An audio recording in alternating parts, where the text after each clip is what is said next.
guys, while I'm doing a maintenance video on my bike, and while I'm doing everything else, I thought I would show you how to adjust the chain. As you can see on mine, it's really slack. Shouldn't be like that. It should only have like about a centimetre of play. So the chain is actually a really good chain. It's a brand new chain. It's, well, not brand new, it's been a month old. It's a heavy duty DID gold chain. It is gold, but I've got chain lube on there and wax obviously to keep it good, especially through the winter. It's a new front sprocket, a new rear sprocket, so the teeth are really good on it. But I need to adjust it, slide it backwards. So on every single bike that you get, you've usually got your mark indicators and you've got a little notch here, so you can see how far you can move it back, which you can move back another 4 or 5 times. The reason why it's not all the way up to the front at the start is because I've actually got an oversized sprocket on there. So I need to just move it a little further back. So obviously because it's a new chains do stretch, but it's a really simple, easy thing to do. I know about a few people actually take the bikes to the garages to get this done, and they can end up paying a fortune just for it to be done when it's a quick, easy, simple thing to do.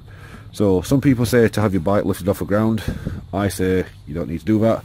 You can keep it on the ground as long as you know what you're doing. So first of all, you want to release this part of a nut here, which on the Hyosung GT is a 24mm, I believe. 24 spanner. Put it on there. Crack it open. Basically just enough so you can move it with your hand. And what that enables you to do is, now the axle is, there's a bit of free play, you now want to unscrew these nuts. Basically these nuts is, if when you pull the bike back, pull the chain backwards, these nuts is what you can tighten up just to get it a little bit further backwards. So you want to loosen up your main axle nut, which goes through. You don't need to do it on this side. I know some people have both sides, but you don't need to. That side is literally, it's a welded on one and it just goes straight through. So all you got to do now is release these nuts, loosen them off, bring these back a little bit, and then you can pull your bike back with a tyre, which I'll show you now. On this bike, you've actually got 2 parts of your nuts. Your first nut on here is a 13, I believe. Yep, that's a 13 one. So you can unscrew that, wind it back a bit. Basically all that's on there for is just create a little bit more locking pressure up there. The one at the front is a 12. You just want to release that. It doesn't matter how far you do it. It's basically enough so you can actually pull it backwards. And then you want to do the exact same on this side as well. So basically now you've actually got these loosened off. Make sure these keep on straight when you tighten them up. But that side is loosened off. This side is loosened off. Just enough so there's a bit of free play.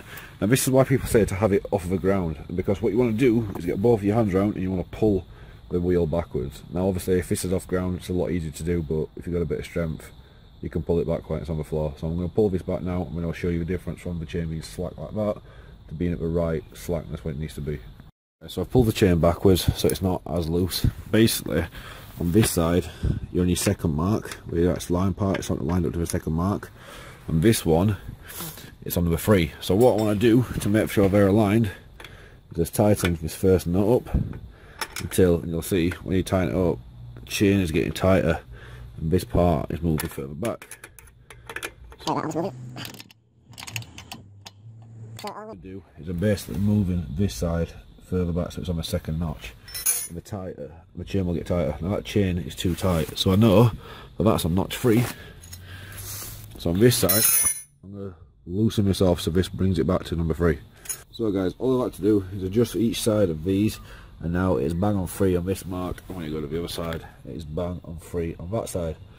When you check the slackness of my chain, there's about 2 centimetres of play. So when you sit on the bike, there'll only be a centimetre of play, so that is set absolutely perfect for me now. And all you want to do is basically, like I said, when you sat on it, you just want a centimetre of play. So after you've done all that, you make sure it's at the right measurement of that, and it's not back enough on each mark. Make sure you tighten your axle nut. Some people forget about that, and then your axle comes out, boom, fell off your bike. Make sure you tighten that, and then the end nut, which is obviously the 13mm one, make sure you tighten that up to the first locking nut. And then that should be done, all sorted. Like, share, comment, subscribe. Any more questions or like how-to videos you want to know about the Hyosung, let me know in the comments and I'll get them done as soon as possible. Subscribe and see you soon. Bye. Models popping bottles.